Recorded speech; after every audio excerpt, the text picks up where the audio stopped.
Welcome to Highly Questionable. This fire engine right here is my father. That's Papi is what we call him. That's Izzy Gutierrez. What do you like on the show today, Izzy? Oh, there's still time to vote, so press record and then go do it. Whoa, dale, Papi. What about sports? Should Jerry Jones act more like Jerry Jones and fire Jason Garrett? Sticking with Jason Garrett is actually the Jerry Jones thing to do because I'm honestly not sure how desirable a job this actually is. It's that you get emasculated by your owner. You don't have any real power. Jerry Jones is running the entire organization. Jason Garrett serves as a very good puppet for that. He loses last night, down by 14 against the miserable Titans. Their season, they are not good enough in a weak division.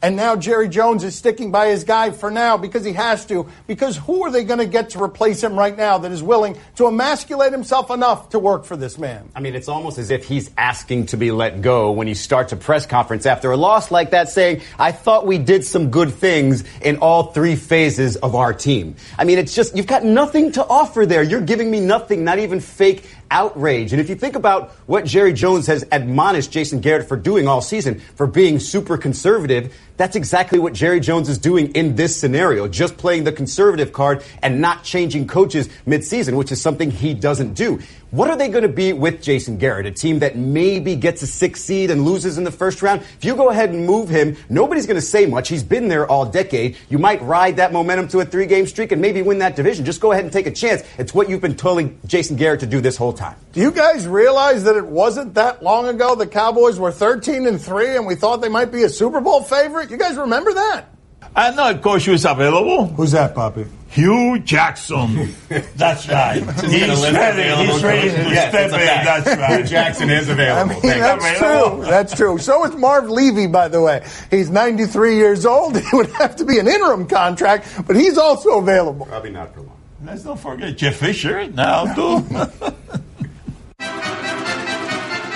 Would Jerry Jones be acting too much like Jerry Jones if he give Dak a big extension? I don't know. There was some sort of spasm there that made Jerry, Harry, whatever. I think it'd be a lot of fun if his name was Harry Jones. Jerry Jones is in a situation where he is saying on the radio, I am going to extend Dak Prescott. And I really do wonder about this. Dak Prescott, just like Tony Romo, got to play a distorted game at the start because of how good that offensive line was. Dak Prescott, without that offensive line being that kind of great, he's been a very pedestrian quarterback since that offensive line got a little less strong. And the Cowboys now find themselves in this awkward situation of, do we sign over the next 5 years to an Andy Dalton type, to a Ryan Tannehill type, a quarterback that we're trying to figure out the entire time if he can carry us, but he's actually a second-round talent from Mississippi State, and he's playing to about what his skill set is. This is very much like Jerry Jones, and it would be very much like Jerry Jones to stick with what he thinks is good when you're looking at the landscape of the league and seeing all these quarterbacks throwing for all these yards, these young quarterbacks who are going to be great for a decade, and you're sticking with this guy in Dak Prescott, who appears to be just a system quarterback when you play to his strengths. And then on top of that, you've got a franchise running back who seems to be the type of big bruising running back that doesn't last for that long either. So you're wasting the years of his prime if you're going to stick with Dak Prescott, a guy who can't spread the field much. I know someone who is available. Who's that? Jay Cutler, one of my favorites. Oh, Jay Cutler, totally. Yes, he'd come into the game, smoking a cigarette, maybe railing the troops up, with a can of beer and a cigar, cigarette. Let's keep this going, the host. That's right. Old replacements. Are the Celtics right to be angry at Jamal Murray? This is such a weird story. Kyrie Irving and the Celtics are flipping out here because Jamal Murray of the Denver Nuggets was pretty excited at the end of a victory here where he's about to score 50, trying to score 50. Etiquette demands that you not take this shot, but I do think that one place where you can find an exemption, a loophole, is if a guy's going for 50, you allow him to take that shot. Why get all mad about that? Here's why the Celtics are mad. They're mad because they lost a double-digit lead for the second straight game and lost on the road, starting off a road trip. They're mad because their offense is 27th in the league through 10 games. They're mad because that defense that's really intimidating or has been in the past really can't be right now because defense has largely been legislated out of the league and scores are going through the roof. And Kyrie Irving has not had a very good start to his season. And they're trying to figure out Gordon Hayward, whose numbers have been all over the place. That's why they're mad. The Jamal Murray thing is just a reason for them to show that they're mad. But I will say, in retrospect, if I'm Jamal Murray, I'd look back, and if that was my career high, a 51 piece off that shot at the very end, I wouldn't be too happy about it. He just got caught up in the moment. You know what really pisses me off? What's that? The Nuggets are 9-1. Now we're going to be talking about the Nuggets all season long. You know what I mean? 9-1. You know, boy. All right. You better get a favorite on that team. So many of us are like, does Nene still play for them, or was that 10 years ago? If everything better or worse for Le'Veon Bell if he skips the whole season. I wonder if people listening right now, even though they're tired of this Le'Veon Bell story, are wondering to themselves how unprecedented what we're witnessing here. A running back in his prime. This isn't Jim Brown at the end of his career retiring from the set of The Dirty Dozen in the single coolest retirement ever. This is a guy in the middle of his prime saying, I'm just going to sit out the year. Nobody seems to know whether he's going to be back for a week, whether he's going to be back toward the end of the season, or not be back at all. I'm just interested in the circumstances, and I'd like to hear from him on why it is he's doing this way. Is it about health? Is it simply about not being valued? Because there are not a lot of running backs or people in general who have played sports in their prime, especially at that disposable of position, willing to do what Le'Veon Bell is doing by just sitting out. And here's another thing that seems unprecedented. Did the Steelers just really win this standoff? Because you know they went in this thinking it was a huge risk, because I don't know how much faith they had in James Conner, who we didn't know until now. So here they are sitting this out, waiting out Le'Veon Bell, and all of a sudden they're still good. And now Le'Veon Bell, if he's really doing this just to save his legs, cost himself nearly $10 million. Yeah, that's unprecedented, but he also is going to look like a saint because he just did that essentially for his team to be even better down the stretch. So it's this weird combination of things, and nobody knows what the real deal is with Le'Veon Bell because all he's doing is tweeting out farewell Miami. We are about 7 days away from never having to talk about this guy again. 7 days. It's clock, you know, the clock is running. You know, you got Wednesday, Thursday, Friday, Saturday, Sunday, Monday, and Tuesday. That's it. 7 days. Confetti cannon's ready. We're done with you, Le'Veon. That's right. Okay, that was very important to go through the days one by one. 7. Will Kawhi be better off playing for the Clippers or the Lakers? All right. He likes to call him Kawhi, even though his name's Kawhi, because he's like, that's how I do it. I'm different that way.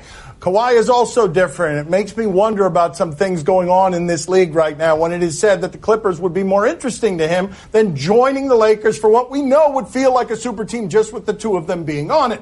But Kawhi Leonard is now being said to say the Clippers are where it's at, and it makes you wonder if you're chasing the Golden State Warriors. This is not the attitude that catches them. He's in a pretty good position now. Going to the Clippers wouldn't make it better than the position he's got right now. Well, a lot like the Le'Veon Bell story, this question would be a lot easier to answer if we actually knew what this player was thinking, and we never know what Kawhi is thinking. But if you allow me to sort of step into his head for a second, it would make zero sense for him to even want to play with LeBron James. First of all, he doesn't care about the allure of L.A., even though he's from Southern California. He doesn't care about the Lakers jersey. He's already won a championship. He's not chasing anything. And yes, while if you ask me the question, would he be better off being a teammate of LeBron James or being a teammate of Tobias Harris, Danilo Gallinari, and Lou Williams? Of course he'd be better off being a teammate of LeBron James, but he's still evolving as a player and as a playmaker. And if you take the ball out of his hands as much as LeBron James will, he wouldn't evolve that way. So there really isn't any reason for Kawhi to be a teammate with LeBron. If you guys were watching earlier this week when Kawhi Leonard was smothering Ben Simmons, making him look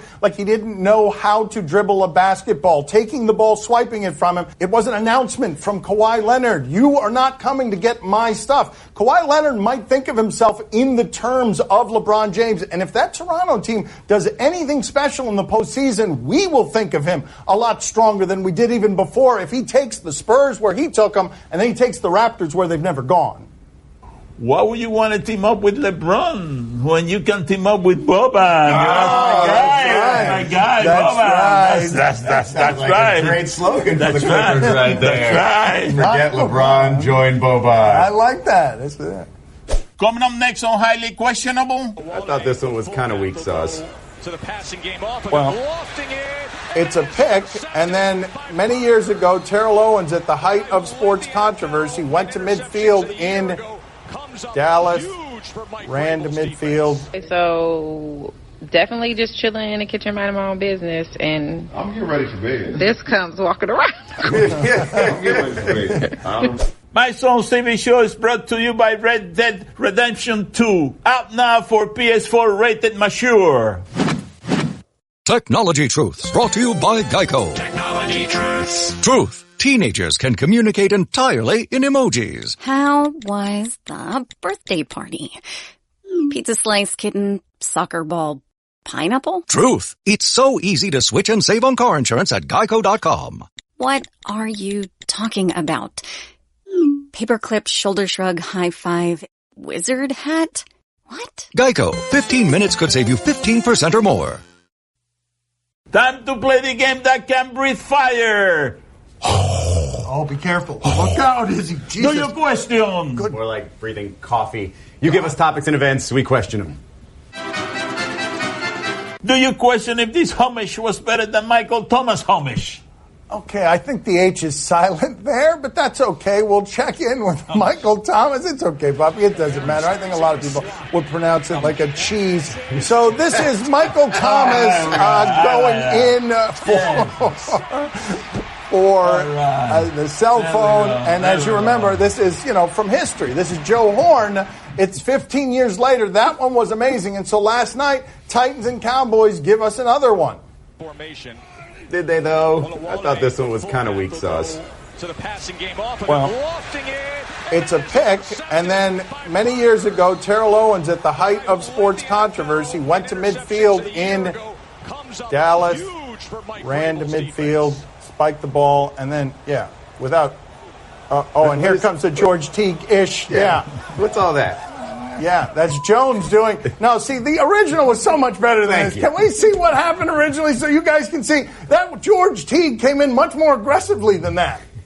So this is Terrell Owens. He's sprinting out there, and at the time, the Cowboys knew. There you go. That's how you handle those particular matters right there. And then here comes somebody else headhunting, and those were the days when violence on the field was allowed. Yeah, this only goes to show you that the Michael Thomas, homage, is so much better than this Titans homage. He put a lot of work into that. He bought 2 flip phones. Nobody knows where to find a flip phone anymore. Scored the game-winning touchdown of the game-securing touchdown and did all that. This one wasn't even close to the homage of Terrell Owens. All right, but not a lot of work, okay? He went to a local liquor store and bought a couple of flip phones. More work than the Titans did. You know who was coaching the Cowboys back then? Who's that? Jason Garrett. Same guy. Actually been around 20 years. He's been there for a long time. Do you question if this is a good look for LeBron? This is LeBron's wife, Savannah, Instagram. She's telling a story. Let's see what we've got here.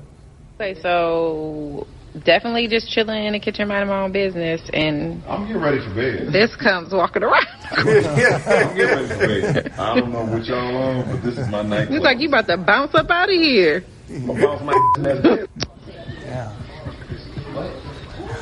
at this fit. Look at this fit. That fit is garbage. Wait a minute. I got something This is the first recorded smile from Papi around a LeBron James story in 4 years around here, and it took PJs to make it happen. I mean, I'm a huge fan of that. As somebody who owns a Fruity Pebbles onesie, a Pac-Man onesie, a Zebra Unicorn onesie, I've got some more. I'm a huge fan of that look. He's not making that up. Do you want to see? No, thank you. No, thank you. I don't wear pajama. I let it all hang out. Oh, ew, That's right. ew. What hang out? Yeah! His stomach, right? Yeah. Highly Questionable is broadcast from the Clevelander Hotel on beautiful South Beach, Miami. Time to play the game that got robbed of sexiest man alive. See? Oh, no. It'd be great if he won something like that. Come on, man. Not just the pretty people. You tell us what to watch on television tonight. We'll tell you if we're intrigued. Tonight on ESPN, the State Farm Champions Classic. Michigan State, Kansas, and Kentucky versus Duke. Oh, there are many places all across this network where you will get excellent college basketball coverage. This is not one of them. All we've been doing for the last 6 months is showing you Zion Williamson dunks. So here's another batch of them. Woo-hoo. Reddish looking for Williamson. It's just a big guy dunking. That's it. Like, we are so cheating at being paid during these segments where we cover college basketball with it's just a big guy doing things that people that size usually aren't able to do. On the steal. Looking for Williamson.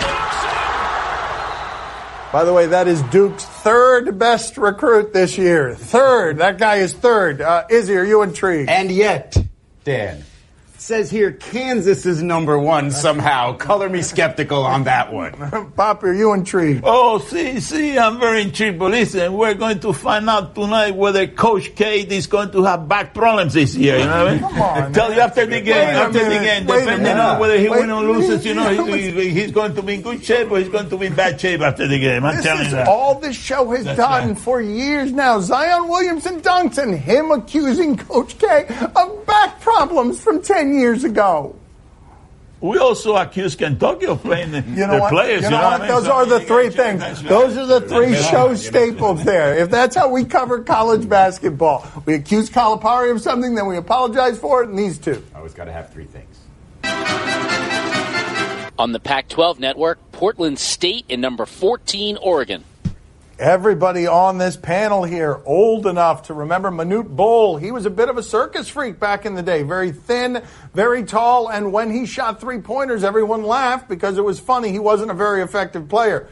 But his son, Bol, is very young, and he's more athletic than Dad. This is crazy. This is the evolution of the sport right here because his father was a bit starched, a bit stiff. That's 7'3", Izzy. That's amazing. That's a 7'3" freshman. Good God. Izzy, are you intrigued? Here's how you know basketball is evolving way too fast. I was telling somebody just the other day, you've got to see this highlights of this Bol guy. He's 7'2", 7'3" at Oregon, shooting threes from the perimeter, handling the ball, doing all this stuff. The response was, you mean like Kristaps Porzingis? Yeah, I guess they already have one of those. Okay, great. Not that big a deal. All right, Mo Bamba too. Papi, are you intrigued? Oh, see, I'm very intrigued because everybody's talking about Bol, but Portland, they have a point guard by the name of Boo, that guy is a point guard that is about 6 foot high or 5'8" in there, and I'm telling you one thing, he's averaging about 10 points again, but tonight he's going to go against Bol. It's going to be Boo against Bol. And I'll tell you one thing, Bol is going to be on top of the heap at the end of that game. He's going to score about 25 points. It's Boo. I don't know why he keeps enunciating it improperly. Bol against Bol. On NBC Sports Northwest, Bucks and Blazers. Oh, before we go down this path, I don't want to talk about basketball here. There was a thing in the stands the other day, Papi, where a contestant had to name as many cheeses as they could, kinds of cheeses in 30 seconds. Let's do this. This is your wheelhouse, Papi. How many could you get in 30 seconds? Let's do it. I got American cheese. I got Swiss cheese. I got Roquefort cheese. I got Parmesan cheese. I got Italian cheese. I got feta cheese. I got Cuban cheese, el gallo de oro, you know what I mean? I got, what else I got? That's not a cheese. Okay. I got goat cheese, I got goat cheese, I got cheap cheese, you know what I mean? Cheap cheese, that's okay. Right. All right. Government cheese, I don't know. All right, terrible. 2 fake cheeses. Cuban cheese. This was probably slight Cuban cheese, Italian cheese. Let's check it. If we kept going, you just would have named countries. Let's check in with someone who did it better. Vardy, American, Asiago, Borscapone, Buffalo, smoked Swiss, cream cheese, string cheese, cottage cheese, brie, feta, goat, Munster, Colby Jack, Colby, Pepper Jack, I don't know. That was crazy. That's like, that should be part of a test for psychopaths. If they can name more than 25, you're a psychopath. Izzy, are you intrigued? Even for a mom in Wisconsin wearing cheese on her head, that is ridiculously impressive, yes.